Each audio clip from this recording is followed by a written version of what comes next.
The Muhlenberg men took the floor after the women in the second game of the doubleheader. The Mules came into last night's action with a 7-3 Centennial Conference record and a three-way tie for second place in the conference standings. Haverford came in at 3-7 and hasn't matched up well against Muhlenberg in recent years.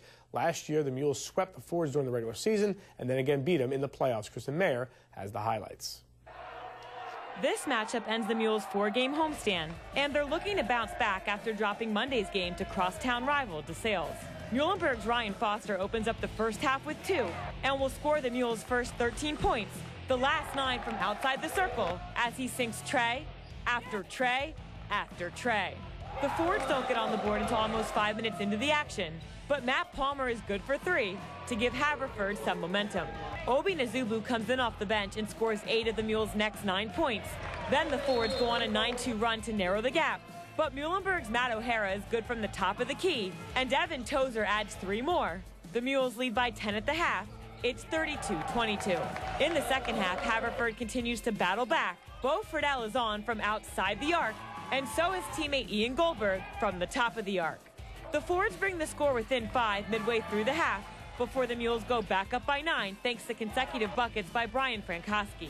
But Haverford keeps on fighting as they narrow the gap further, and a tray off the hands of Friedel brings the score within 3 with 4 minutes left to play.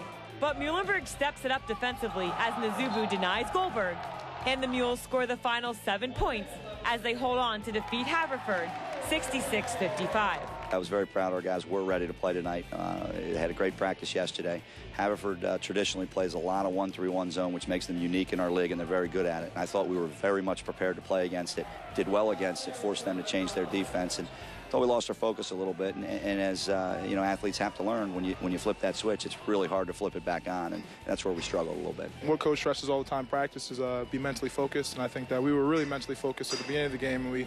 You know, as we took it really quickly, we start to lose that mental focus, and at times when you lose that mental focus, it's hard to get that back. We kind of took our foot off the pedal for a little bit and turned off the switch mentally, and it's kind of hard to turn it back on, but we fought through at the end and had a good last 3 minutes to finish the game out. While this win doesn't clinch a playoff spot for the Mules, it does put them in a better position as they close out the remaining 4 weeks of the regular season. We got off to the best conference start in school history. And we were only 1 game out of first place, but we were also only 1 game out of 6th. And that's just a tribute to how tough our league is. So it does put us a game closer. But again, there's still, I think, 6 league games to go. So we just got to focus on the next one, just trying to take care of our business one at a time. You know, it's the cliche, but it is for a reason. That's what we got to do. Next up for the Mules is a road trip to McDaniel on Saturday before they return home to host Swarthmore next Tuesday.